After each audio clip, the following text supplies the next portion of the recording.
If someone had told me then that the greatest betrayal in my life would come not from the enemy, but from the one I trusted with my heart, I would have laughed in their face. I gave her everything. And when she stabbed me in the back, it was not just painful. It changed everything. That night, when I accidentally overheard her phone conversation, my life was divided into before and after. But let's go back a few years, to the moment when everything was just beginning. I was 19 when my world came to an end. My father, my hero, was gone. A sudden accident, instant death, and I was left alone with what he had been building all his life, a small business that was like a second child to him. I remember that day to the smallest detail. The dark, overcast sky, the call from the hospital, the feeling that time had stopped. In an instant, I stopped being a boy and became a man who had to shoulder a responsibility for which I was not at all ready. My father left me a small, but honestly earned business that was barely staying afloat. It was a small advertising agency. I knew nothing about accounting, marketing, or management at the time. I was a scared student who knew more about sports games than contracts. But I couldn't afford to fall. My father believed in me. And now I had to justify his faith. The first years were the most difficult in my life. I literally lived in an office, I worked during the day and studied at night, reading everything I could find about business strategies, management, and finance. When all my friends were out partying, I was falling asleep on online courses. When they were starting their first relationships, I was struggling with tax audits. My only salvation was my Uncle Ben, my father's older brother, who lived in another state and had his own successful real estate business. I would often go to him on weekends to get advice, learn the basics of managing people, understanding contracts, and understanding the market. Uncle Ben became more than just a mentor to me, he became a second father. The years went by. I became better at what I do. I revived the company, opened another small branch, and started investing in my own future. But something always remained empty. My life was filled with work, but there was no one in it. Someone with whom I would like to share victories and defeats. And then, when I turned 32, she came into my life. Her name was Clarissa. She was beautiful, charismatic, young, 7 years younger than me, but so mature and self-confident that in the first minutes of our meeting I forgot how old I was. We met by chance, in a coffee shop next to the service, where I went to take a break after a long day. Her smile was like a ray of light after years of loneliness. She was cheerful, open, always full of energy. And, most importantly, she showed interest in what I was doing. She didn't just listen, but sincerely asked me about my business, my dreams, and the loss of my father. She was the person with whom I wanted to talk about the future for the first time in a long time. Our relationship developed rapidly. She literally burst into my life, filling all the empty spaces. 6 months later, I proposed to her. And she said yes. It was the happiest day of my life. Our wedding was modest but sincere. We didn't want lavish ceremonies or a large number of guests. Just our closest people, an open-air celebration, the light of garlands and the laughter of those who truly wanted us to be happy. I looked at Clarissa that evening and thought. I finally found something worth fighting for all these years. She was glowing in a white dress, her eyes were shining, and her voice sounded so tender that I felt like I was ready to throw the whole world at her feet. For the first time in a long time, I felt that everything was in its place. Time passed. We lived in harmony, working together, making plans, dreaming of a great future. On our first anniversary, I gave Clarissa a special gift. I opened a new branch of our company and officially handed it over to her. She always said she wanted to be a part of my life, not only at home but also in business. And I wanted her to feel like an equal partner, so that we would grow together not only as husband and wife, but as a team. When I handed her the documents, her face lit up with such happiness that I was once again convinced that I had made the right choice. But my strongest desire was to become a father. I had dreamed of it since I was young, to teach my son to throw a ball, to organize story time for my daughter, to teach them both to be honest, strong, and true to themselves. Clarissa always supported these conversations. She talked about what names she liked, what colors she would choose for the nursery, what weekends we would spend together as a family. But the months went by. Years went by. And nothing changed. At first, we took it in stride.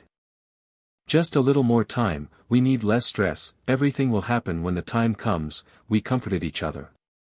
But deep down, I began to feel anxious. 3 years of trying and no result. I even suggested that we see a doctor, but Clarissa always avoided this conversation.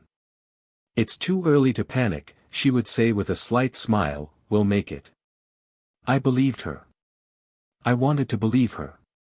Until one day, a situation made my heart clench.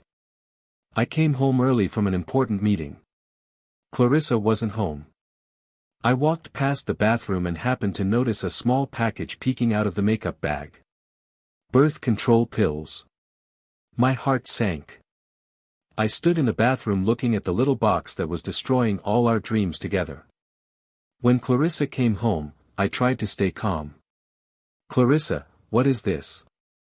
I showed her the pills. She froze for a moment, but then laughed. These are not mine. They are my friends. She left them here by accident. Her voice was light, smiling, as if she really didn't understand why I was worried at all. I looked into her eyes. I looked for a lie there. And I didn't find it.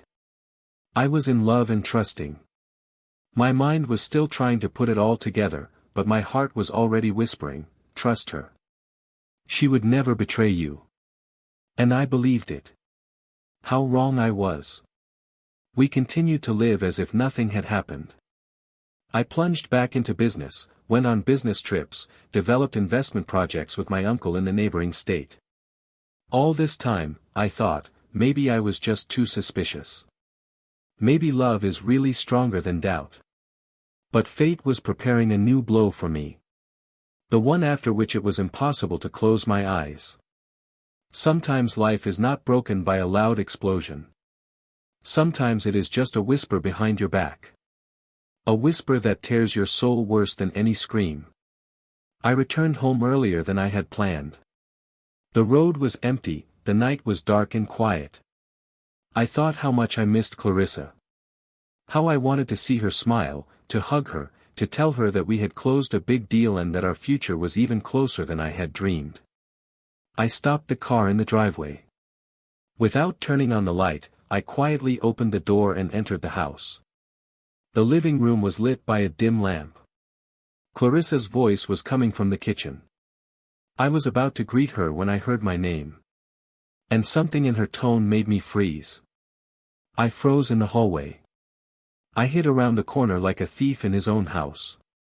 But he doesn't suspect a thing, she said in a voice I'd never heard before, cold, cynical.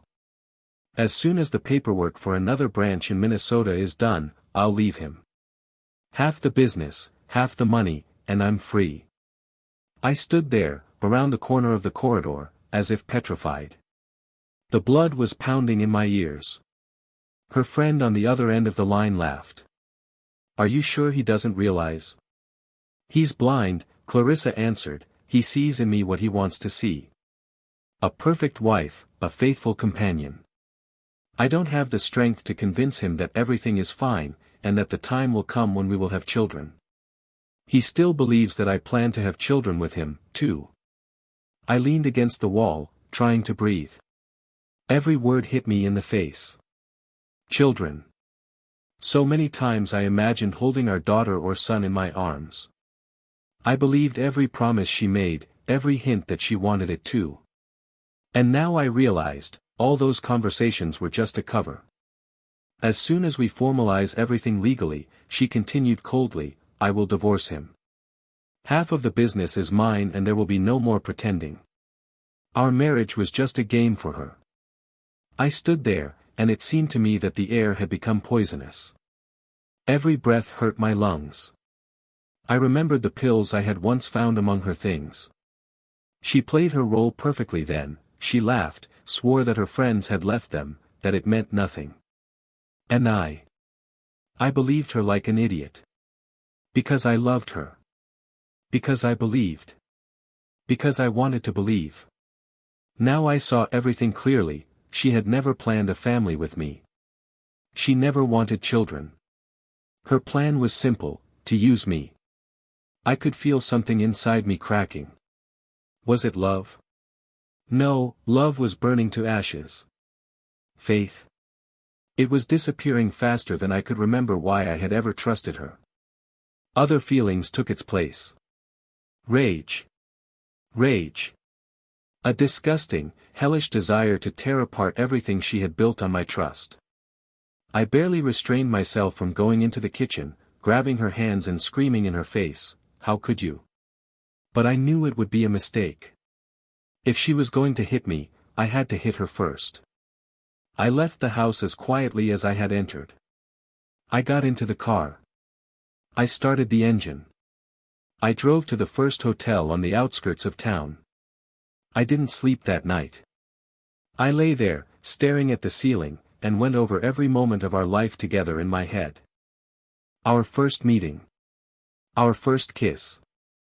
How I was on my knee with the ring, and she was crying with happiness, or maybe she was just pretending. Her eyes. Her hugs. Her promises. She lied to me all this time. She never loved me. She was just waiting for the moment to hit the jackpot. At dawn, I realized that I couldn't let her win. I would not be someone who could be so easily deceived and destroyed. She thought I was soft. That I was broken. But true strength comes when you are betrayed. And I was no longer the naive guy who held her hand and dreamed of children. I became a man who could fight for his life. I dialed the number. "Hi, honey," I said in a steady voice, "I'm probably going to be in town for a few more days." "Oh, that's okay, darling. Work hard, I'm waiting for you," she chirped on the other end of the line. I hung up and looked out the window of the hotel room for a long time. "You're waiting for me, aren't you? Waiting for me to stick the knife in deeper? Good. Wait a little longer. I'll be back. But not the one you knew. And then we'll see who destroys whom." Sometimes the hardest thing to do is not to act. The hardest thing is to wait. To be patient. To plan. I couldn't afford to tear everything apart with emotions. My enemy was playing smart, and I had to be even smarter. I spent another night in the hotel, trying to collect my thoughts. The feeling of betrayal did not subside, but only became more acute with every heartbeat. I looked at the ceiling and made a plan, cold, logical, without a single centimeter of regret. First, a lawyer. I knew the fight would be dirty. If Clarissa was going to get half of everything I had worked for my entire adult life, I had to be armed to the teeth. The first person I called was Uncle Ben. "Son," he said after hearing my story, "you're on the edge right now. I know how much it hurts. I know that everything inside is screaming. But if you want to win, you have to be cool." "I'm trying," I answered quietly. "Come to me. You can't do this alone. You need a trusted lawyer. And you need calm. Because if you go now on emotion, you can ruin everything." I agreed. The next morning I hit the road. 6 hours behind the wheel gave me time to calm the storm inside. My uncle met me on the porch of his large, cozy house. He always had something calming in his eyes, a strength that had weathered storms stronger than mine. We embraced. I could hardly hold back my tears. "If you have proof of her infidelity," my uncle reasoned after he had heard everything, "you won't just get a no-loss divorce. You can win everything. But we need more than that. Words are nothing. We need records. We need photos. Clear, irrefutable evidence. Are you ready for that?" I nodded. "Good," my uncle smiled, "then listen carefully." He told me the plan. I had to act carefully, almost invisibly. There was only one goal. To catch Clarissa red-handed. And put everything in an impeccable case. When I returned to the hotel that evening, I felt different. Just yesterday I was a cornered animal who only wanted to run away or lash out at everything around him. Now I was a hunter. Now I knew what I had to do. The next morning I called Clarissa.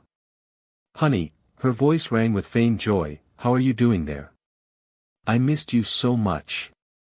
It sounded so fake that I almost threw up. But I forced myself to play my part. "I'll be a little longer," I replied warmly, "there's a little difficulty in the deal. Maybe another week." "Oh, well," her voice was not tinged with sadness for a second, "the main thing is work." I smiled into the phone so she could hear me. "That's right, dear. The main thing is work." That same day, through my uncle's contact, I found the right person, Jack.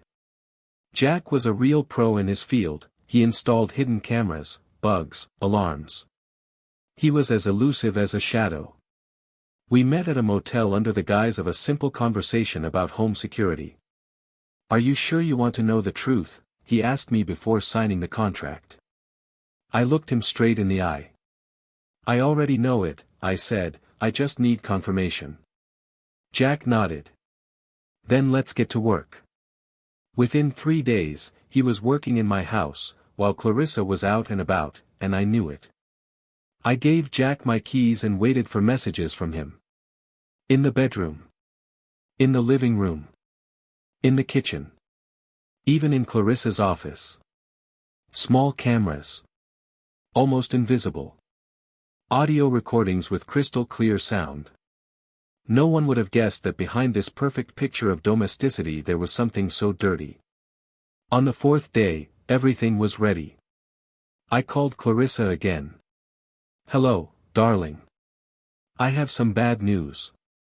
It looks like I'm going to be delayed another week."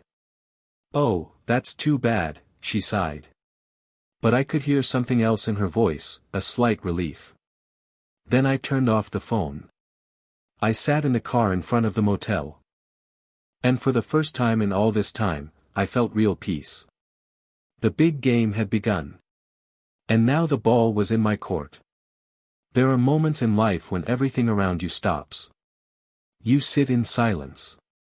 You listen to the slow passage of time. And you realize that everything is about to change. Jack sent me the first materials 3 days after the equipment was installed. The message was short. "We need to meet. There's something you need to see." We agreed to meet at a small coffee shop on the outskirts of the city. I went in, ordered a black coffee and sat down by the window. A few minutes later, Jack joined me, calm and reserved as always. He put a small flash drive and a laptop on the table. "Just look for yourself," he said, "no explanation needed." I inserted the flash drive. I pressed play. The screen showed my living room. It's an evening. My wife Clarissa, in her favorite blue dress, is sitting on the couch. Next to her is her best friend, who can be trusted, as Clarissa always said, and again the conversations, again my wife's dastardly plan, marriage for profit. I turned up the volume, even though their conversation made me sick to my stomach. "He doesn't even know," Clarissa laughed, "he'd do anything for me. He opened a new office for me, he dreams of children. And all for what? For me to leave him with nothing." "You are a real queen," her friend admired. "I know," Clarissa replied proudly, "he's just a stepping stone. A means to an end. A poor fool. But I have not wasted so much time on him, depriving myself of the pleasure of spending more time with Marcus, my beloved Marcus. My patience should be rewarded." I was puzzled. Marcus, spending more time, I was numb. But I didn't even realize what was coming next. Because this was just the beginning. Jack fast-forwarded. Another night. Another scene. Clarissa, with another man. Not just a meeting. Not just a conversation. Kissing. Embracing. The intimacy she shared little with me in recent months, there was always a reason. I looked at the screen, and something in me broke. I would shake. I could feel my hands clenching into fists. I could feel the blood boiling in my veins. I recognized him. His face was in familiar frames from old photographs. The same friend, Marcus, whom she had once mentioned in passing, talking about her student years. "Oh, we just know each other from the university," she said then, laughing. A lie. Everything is a lie. In that moment, I felt something in me change forever. Love? It was gone. Trust? Disintegrated into dust. Regret? No. Only steel determination remained. I slowly closed the laptop. Jack watched me silently. "Are you ready?" he finally asked. I looked up at him. "Now I am," I said calmly. "What are you planning?" I smiled. Without a shadow of warmth. To take everything. And leave her with nothing. I didn't sleep that night. Not because I couldn't. But because I planned to. I reviewed every moment of our relationship. Every tenderness. Every promise. Every dream of children. I remembered how she held my hand and promised me a family. And then the image of the birth control pills she found by accident. I was naive. I was in love. And she was a wolf in sheep's clothing. And I swore to myself.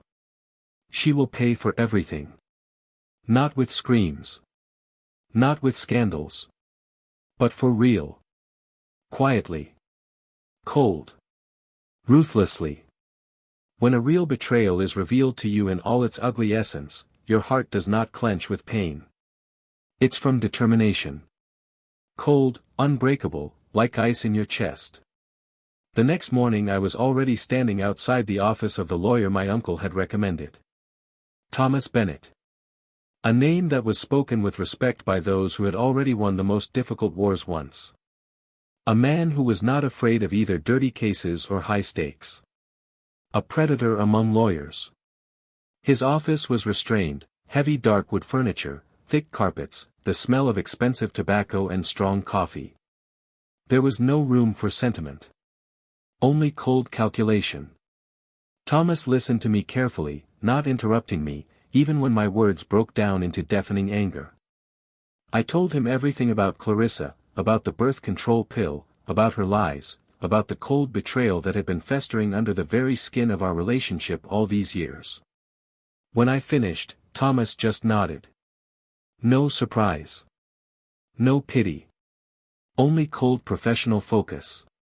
"You have ironclad proof," he said, leaning forward, "and that's good. But if you want to leave her with nothing, you'll have to act quickly. And very smartly."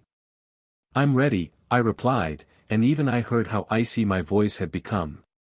"Good," Thomas said shortly. "First step, you must immediately minimize her access to your assets. You can't give her a chance or time." He pulled out a notepad and began to draw a plan, neat, precise, without a single wasted line. "First, close all joint accounts. Open new ones in another bank to transfer personal funds to. Cut her off from money, from the ability to manipulate finances. Second, block her access to corporate documents. The branch I gave her for our anniversary was technically under my control, and that was my trump card. Third, to be perfectly calm. No quarrels. No emotional breakdowns. Only a clear, legally verified war. She's going to fight dirty, Thomas warned, gripping the pen so tightly that it creaked. Otherwise, you will lose everything. I nodded. There was no doubt in my mind. Only a cold fire that was eating me up from the inside. After the meeting, I went straight to the bank. My movements were quick, precise, like sword strokes in a battle where my whole life was at stake. New accounts. Transfers. Blocking shared access. Then the office. The IT department.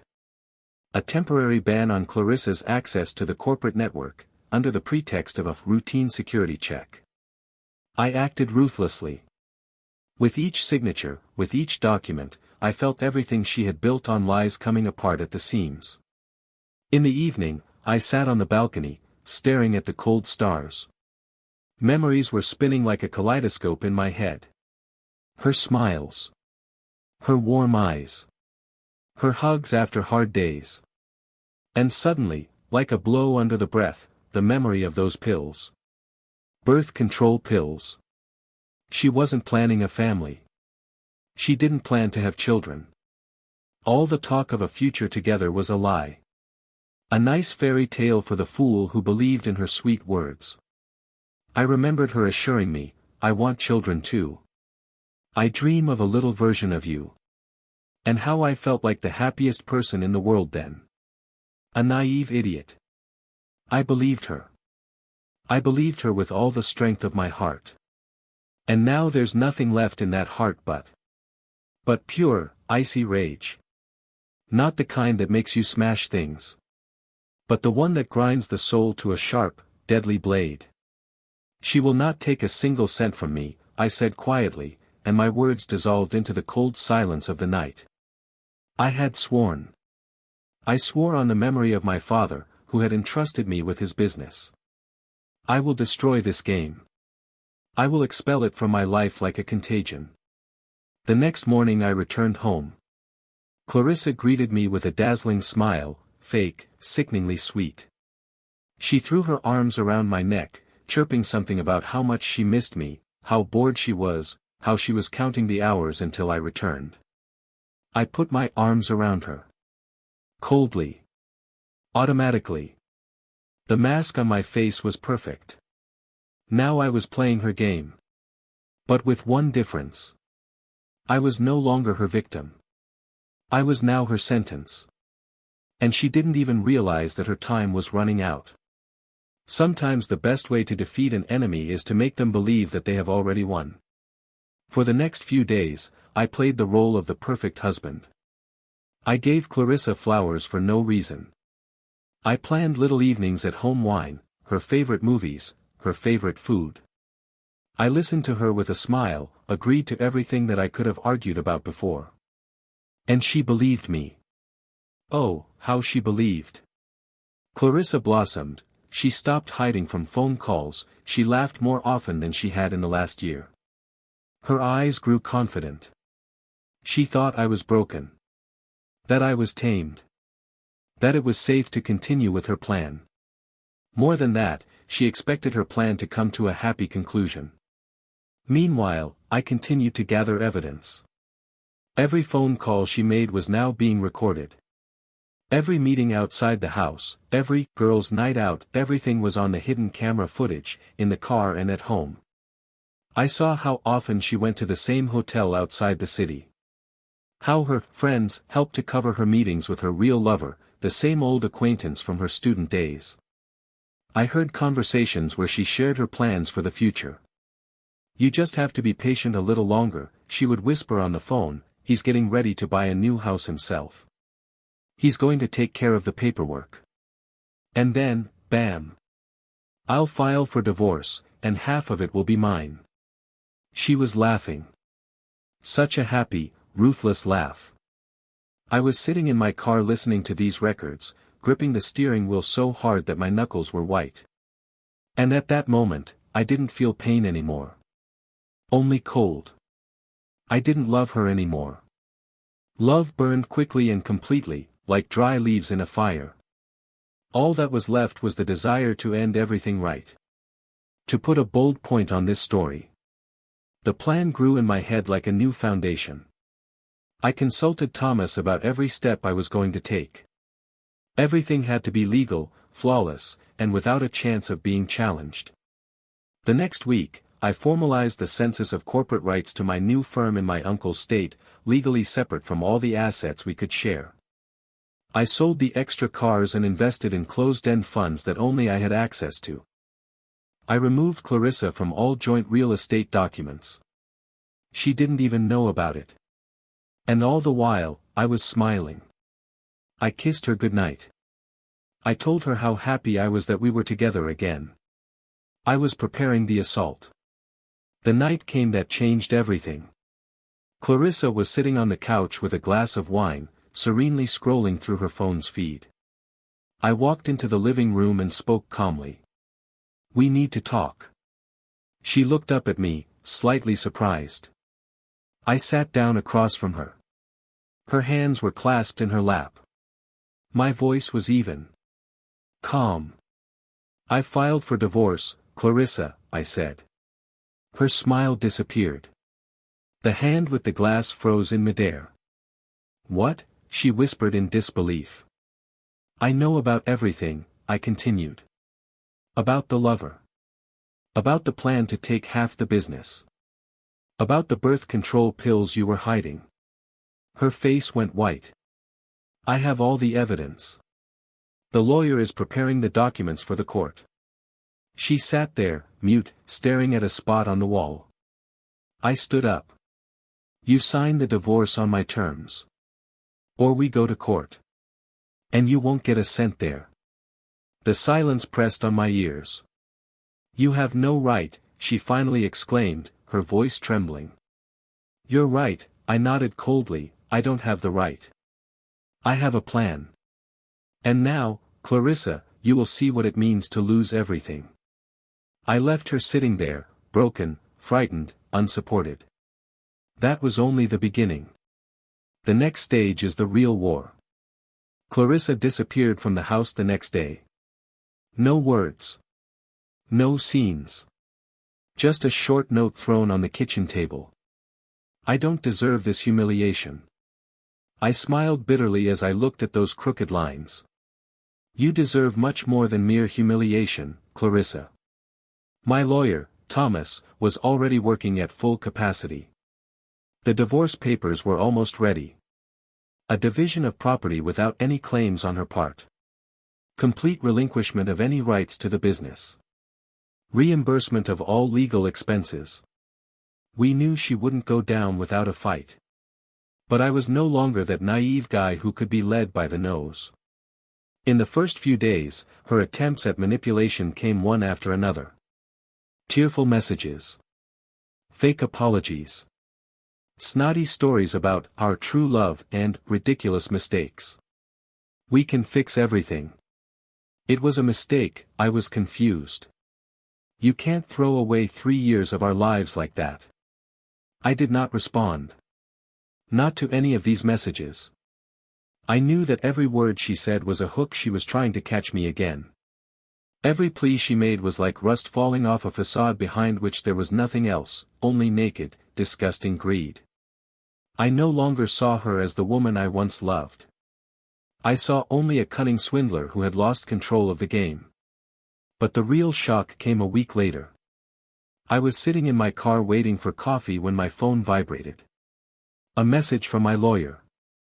"Be careful. Clarissa has filed a counterclaim. She accuses you of psychological abuse and manipulation." I squeezed the phone so hard that my bones crackled. Psychological abuse. Manipulation. Me, the one who loved her more than life, who trusted her every word, who dreamed of children and a future together. She decided not just to gnaw out a piece of my life. She wanted to burn it. To the ground. That evening I sat alone in my office for a long time. Darkness flooded the room like a cloud of betrayal. The only light was the flickering of the monitor on which I watched the recordings over and over again. Her taunts. Her plans. Her betrayal. Every word she said cut me like a blade to the heart.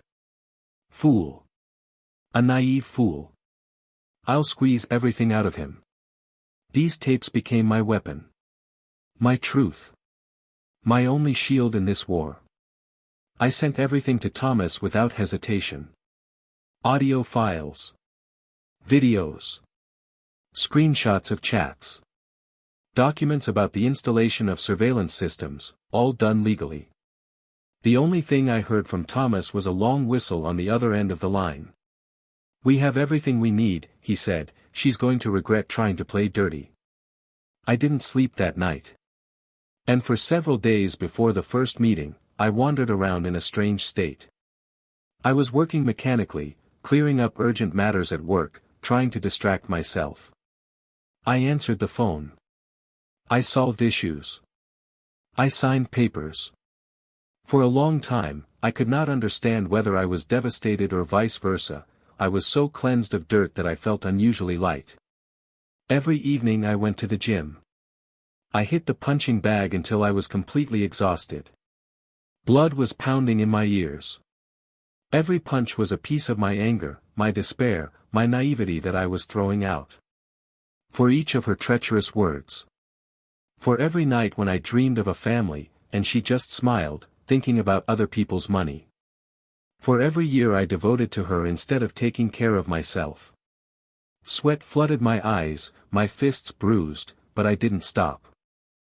I had to get all the poison out of me. On my way home, I usually stopped at a nightclub. I would take one bottle of beer and stand by the window in my room, looking at the night city. I was no longer tormented by the question, why? I knew the answers. She never loved me. I was just a project for her. A means. A springboard. And now that it was over, there was only me. The real me. But something had changed. Silence appeared in my heart. Not devastation, no. But a clear, cold determination. And something else. One evening, I received a message from Mila, a colleague of mine. It was light, simple. How are you? If you want to talk, I'm here. Mila. Quiet, smart, kind. She was always there for me, she didn't ask for me, she didn't impose herself. She was just there. I remembered how she helped me through the hardest days at work, how her eyes glowed with warmth when we talked about nothing. I didn't know then that it would be the beginning of something completely new. Something real. When the day of the first court hearing came, I was ready. I stood in the corridor in front of the courtroom, as if on a battlefield. My dark blue suit fit me perfectly, my hair was neatly combed back. My face was calm, cold, like a stone slab in an old cemetery. And then she appeared. Clarissa, who until recently was my universe. She walked into the hallway, arm in arm with her lawyer, a short, nervous man who looked as if he himself was afraid to stand up to Thomas. Clarissa chose the image of an innocent victim, a pale white dress, minimal makeup, sad eyes that begged for sympathy. She looked as if the whole world had fallen on her fragile shoulders. But I could see through that mask. I knew who she really was. And today I was going to show it to the whole room. When we entered the courtroom, the air was tense, thick as smoke. Even the air seemed heavier. The judge took his seat and the hearing began. Clarissa's lawyer spoke first. His words were well rehearsed. He described me as a despot who morally oppressed his wife, as a cruel and cold husband who did not allow her to spread her wings. Several listeners in the audience nodded sympathetically. I even saw one woman in the front row wiping away a tear. Clarissa portrayed despair and pain so convincingly that for a short while something warm stirred inside me. And then I remembered the recordings. And anger drowned out everything else. It was time for our response. Thomas stood up calm, collected, dangerous, like a predator before a leap. He inserted the flash drive into the court's computer and played the first video. A picture from our living room appeared on the screen. Clarissa was hugging her lover, right on the couch where she and I used to discuss names for our future children. Then another recording, her phone conversation with a friend. Clarissa's voice sounded cheerful, sassy. He has no idea. In a few months I'll get every last cent out of him. The hall was frozen. The people who had sympathized with her a moment ago now sat with wide eyes. Some turned away, embarrassed.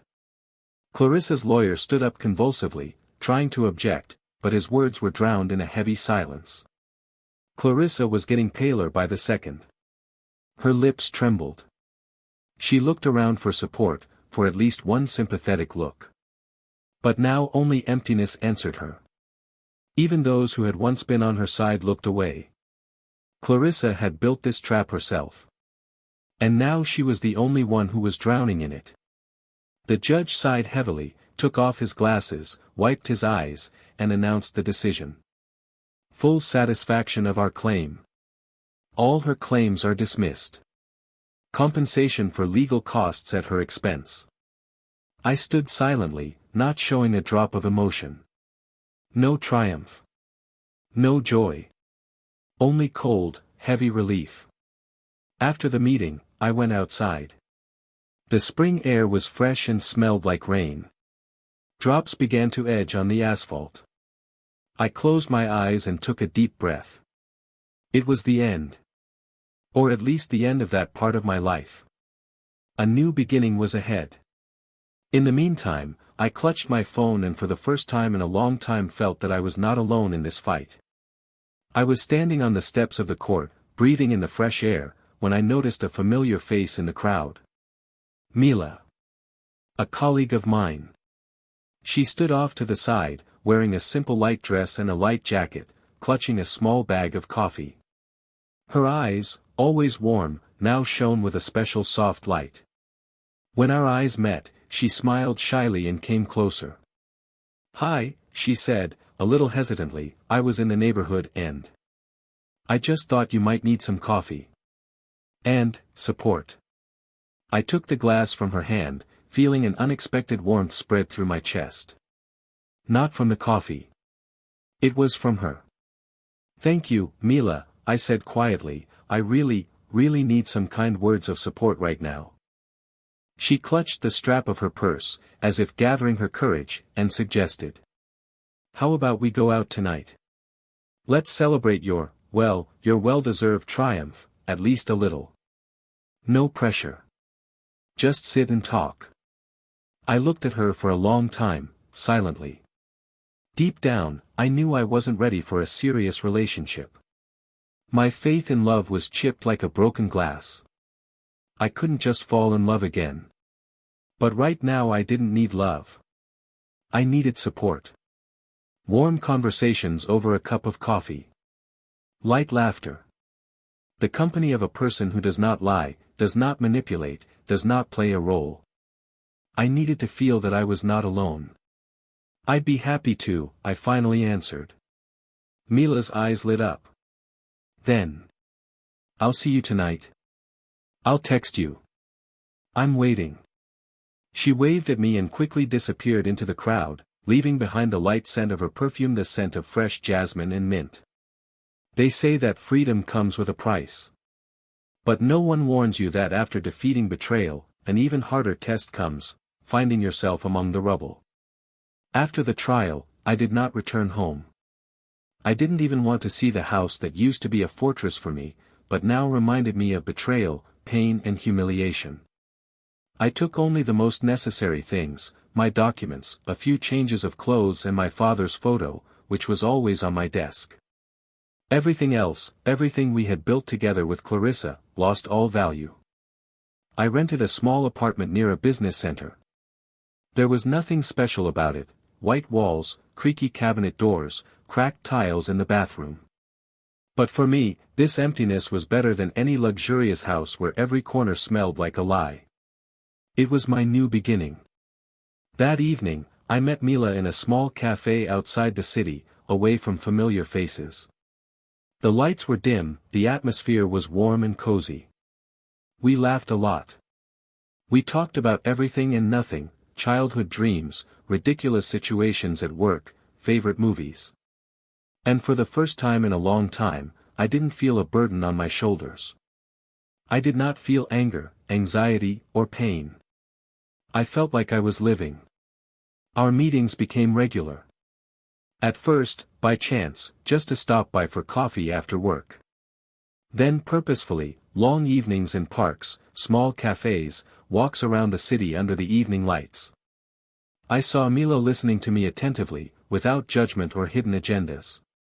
Her presence was a calm harbor after a storm. And every time I caught myself thinking, I'm waiting for these moments.